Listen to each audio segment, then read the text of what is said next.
welcome everybody. back to Thirsty Thursday, the 4 p.m. report after show.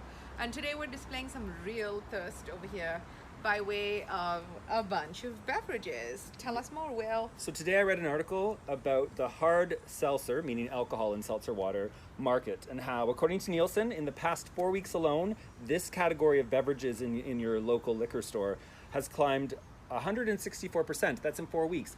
And what the data also showed is that it's wine drinkers who are turning to these, it's beer drinkers who are turning to these, and other mixed libation drinkers that are turning to these. Right. And why? Because it is zero sugar and very low carbs. And that seems to be what people want right now. I am not... Oh, I've never really had one of these. Me either. I haven't either had So we thought one. we would try them today. So the first one we have is the monster in the category, White Claw. This is the most popular of them all, So right? let's try this we're one going and see to what we try think. and taste Cheers. the White Claw. Cheers. Mango-y. Not sweet at all. Something. It is a little, a bit of, I'm sure ice would make a difference. Oh yeah, these aren't that cold. So while I pour the next one, why don't you tell everybody about this week's 4 a.m. Report podcast and what we talked about? Right, okay. So this week on the 4 a.m. Report podcast, we had one of our team members, Lindsay, one of our superb writers, come by and chat with us about the writing that surrounds a podcast. So essentially, whether it's your show notes or your blog posts that come out of it or the social posts that you're using over and over again. The idea is not to duplicate in any way. It's not just keep pushing it out there like it was perhaps like a few years ago where you made one blog post and you sent them to the link over and over again.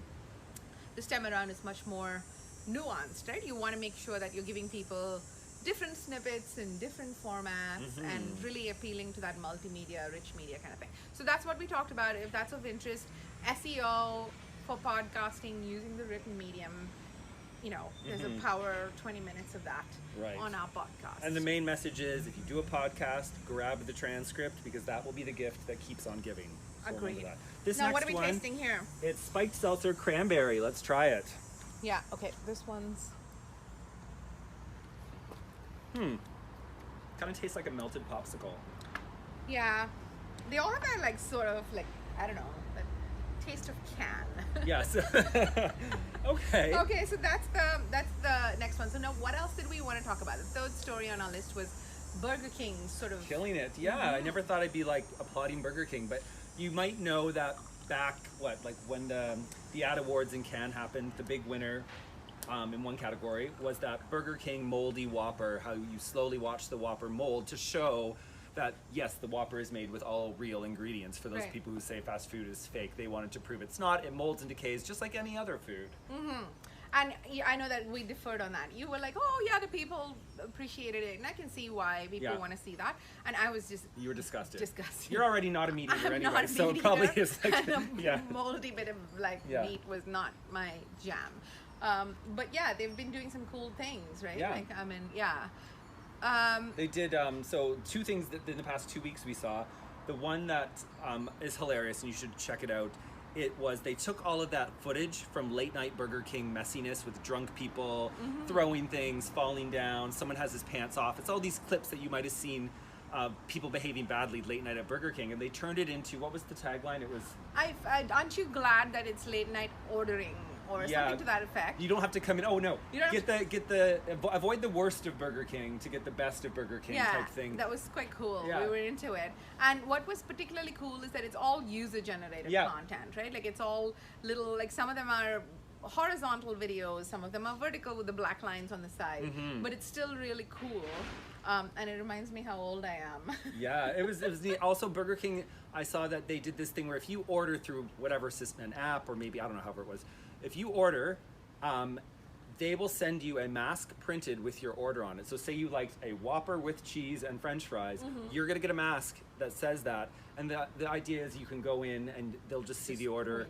You don't need to talk, that sort of thing. So it's funny. I thought that was a neat little gimmick to play on the mask thing. I saw a whole bunch of people online saying that this is kind of gimmicky, but I think it's cool, and I'll tell you why. Because I go back to the same things over and over again. So it's not unreasonable to expect that the same exact burger would be your order every single time, right? So I was into it. Yeah, it's kitschy. Yeah. What else did? Okay, so we have to do this one. And this one is called... It's a wine spritzer? Yeah, it's a wine spritzer, and it's called Good Vines, I think. Let's try that one. They're all competitors to the... Okay, I like this one better. I'm more of a wine person, although it's still pretty crap. Still a little crap, but it's better than the taste of can. None of these are like, you know... So far, there's no winner for me, but I appreciate But this one's probably the idea. the least offensive. Yeah. Okay, so next on our list of stories is Kamala Harris. Yay! And the fact that this week she was announced as the vice presidential candidate for the Biden campaign. And what we thought from a marketing and comms perspective that was cool was the fact that the subscriber base. There's a group of people who are, you know, subscribed fans of Biden's campaign, and I guess there was a number of them who had mobile numbers provided, so they announced it first as like exclusive early announcement to the people whose numbers they had to text. So it went out via text first, and it was quite cool, a short personalized message from Biden saying that, you know, this is my running mate, and together we'll beat Trump, and thank you for your support.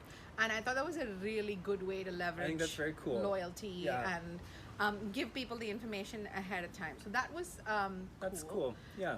And then the last sort of story on our minds, and this came out last week, and I know that we ranted about it a fair bit.